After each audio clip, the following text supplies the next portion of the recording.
کیا صرف پیسے ہی کافی ہوتے ہیں رشتے نبھانے کے لیے؟ شاید نہیں، شاید نہیں۔ میں نے بہت سے ایسے لوگ بھی دیکھے ہیں جن کے پاس سب کچھ ہوتا ہے مگر سکون کی نیند نہیں ہوتی، ورنہ رشتہ رکھ تو لیا جائے گا، نبھایا نہیں جائے گا۔ دوستو، لوگوں سے امید کبھی بھی آپ کو خوش نہیں کر سکتی۔ امیدیں ان سے لگاؤ جو قدر کرے، آپ کی امیدوں کو پورا کر سکے، آپ کی بات کو انتہائی غور سے سنے، فرق نہ کرے کسی میں، چاہے امیر ہو یا چاہے غریب ہو، اور صرف ایسا اللہ پاک ہی کر سکتا ہے۔ لوگ اکثر دوسرے لوگوں کو دعاؤں کے لیے بولتے ہیں بجائے اس کے کہ خود دعا کرے۔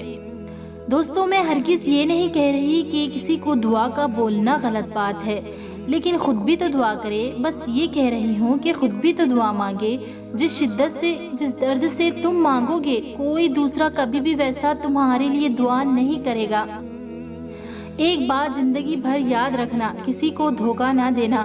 دھوکے میں بہت جان ہوتی ہے، یہ کبھی نہیں مرتا، گھوم کے ایک دن واپس آپ کے پاس ہی آ جاتا ہے، کیونکہ اس کو اپنے ٹھکانے سے بہت محبت ہوتی ہے۔ کیوں خود کو اتنا بے بس محسوس کرتے ہو؟ تمہارے ساتھ اس پوری کائنات کا مالک ہے، پھر کیوں خود کو تنہا محسوس کرتے ہو؟ کیوں کہتے ہو کہ ہمارا کوئی نہیں ہے اس دنیا میں؟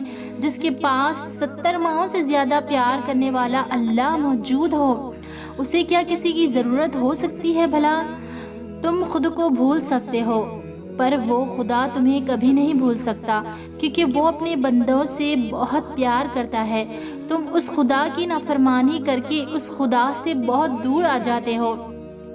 اللہ تو وہی ہے جہاں پہلے تھا، فاصلہ تم خود پیدا کرتے ہو اور اس کو مٹانے بھی تمہیں ہی ہوتا ہے، پر اللہ تمہیں آزماتا ہے دنیا کی محبت میں مبتلا کر کے، اسے تم سے چھین کر۔ وہ پوچھتا ہے، اب بتا کون ہے تیرا میرے سوا؟ پھر تم بہت روتے ہو، کیونکہ تم جانتے ہو تمہیں تمہاری گناہوں کی سزا مل رہی ہے۔ خود سے، اپنی زندگی سے بیزار ہو کر موت مانگتے ہو۔ تمہیں دنیا کی کسی چیز سے سکون نہیں ملتا، دنیا سے رسوا ہو کر خدا کی طرف لوٹتے ہو، کیونکہ تم جانتے ہو اب تمہارا سکون، اس بے چینی کا علاج صرف اللہ کے پاس ہے۔